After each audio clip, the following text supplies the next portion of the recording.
I'm Rev Myron, and today I want to talk about A Course in Miracles. Number 8, what is the real world? The real world is a symbol, like the rest of what perception offers. Yet it stands for what is opposite to what you made. Your world is seen through eyes of fear and brings witnesses of terror to your mind. The real world cannot be perceived except through eyes forgiveness blesses. So they see a world where terror is impossible and witnesses to fear cannot be found. So the real world isn't real after all. It is a symbol of reality, a reflection of the truth. It is what we experience when our mind is healed and we no longer terrorize ourselves with untrue beliefs.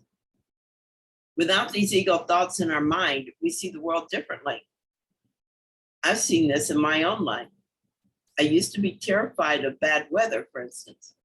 I remember one time my brother came to stay with me because there was a bad storm, and he knew how afraid I was of bad weather. Over time, my belief in the world was loosened, and with it, the fear thoughts that used to terrorize me. I actually enjoy storms now.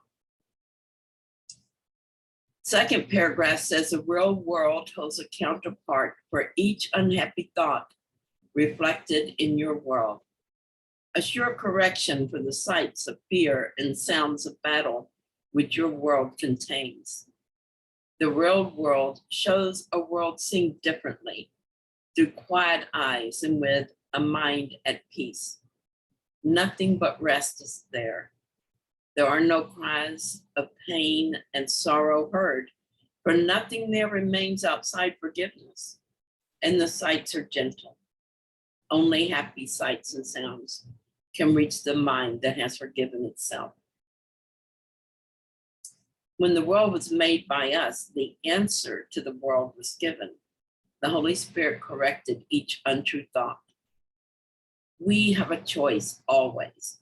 We can experience the world as a battleground that we made of it, or we can experience a corrected version of the world. We can see the world through forgiving eyes. It hardly seems possible, but if that is so, it's because we're asking the ego to interpret what we see. Instead, we can ask the Holy Spirit for his interpretation, and we will see love or a call for love, nothing else. Here's an example.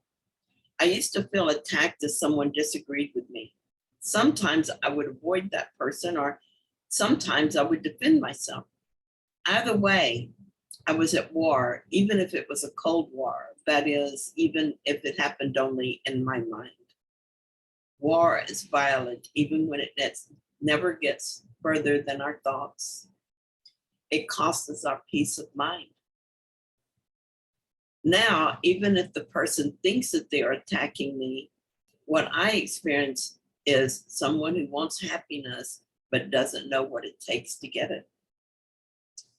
Why would I defend against that? Well, I wouldn't, because that doesn't feel like an attack against me. It feels like a call for love, and so I give love. And because giving is receiving, I receive love and peace and happiness.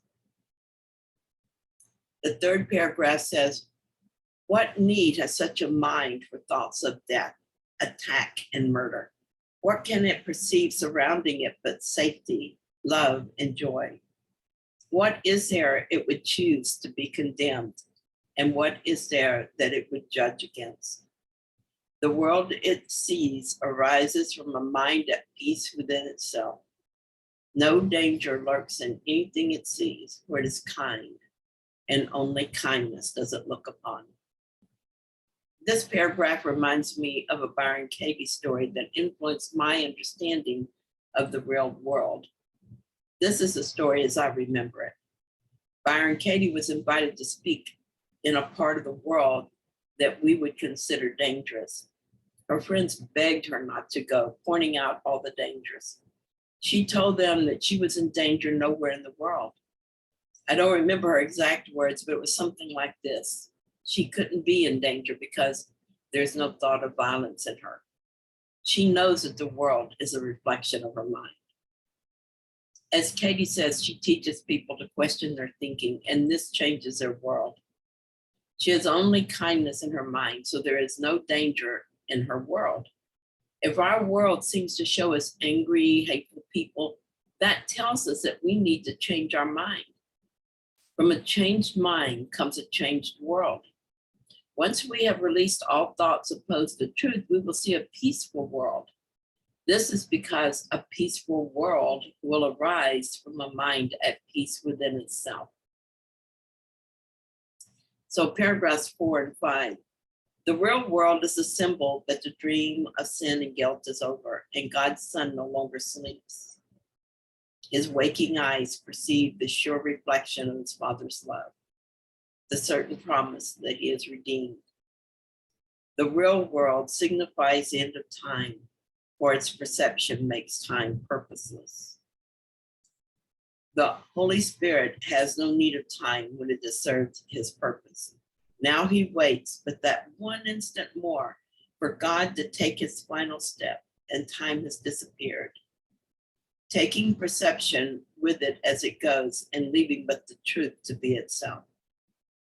That instant is our goal, for it contains the memory of God. As we look upon a forgiven world, it is he who calls to us and comes to take us home, reminding us of our identity, which our forgiveness has restored to us. So once we have forgiven the world as we see it, by forgiving our beliefs about it, we will experience the symbol of a forgiven world, what Jesus is calling the real world. With the redemption of the world, not only is sin and guilt gone, but so is time and perception. This is the instant that is our goal, the instant in which the world as we know it disappears. This is the instant that contains a memory of God and the remembrance of who we are. That is the instant in which he takes us home. Thank you so much for being with me here today. Talk to you tomorrow.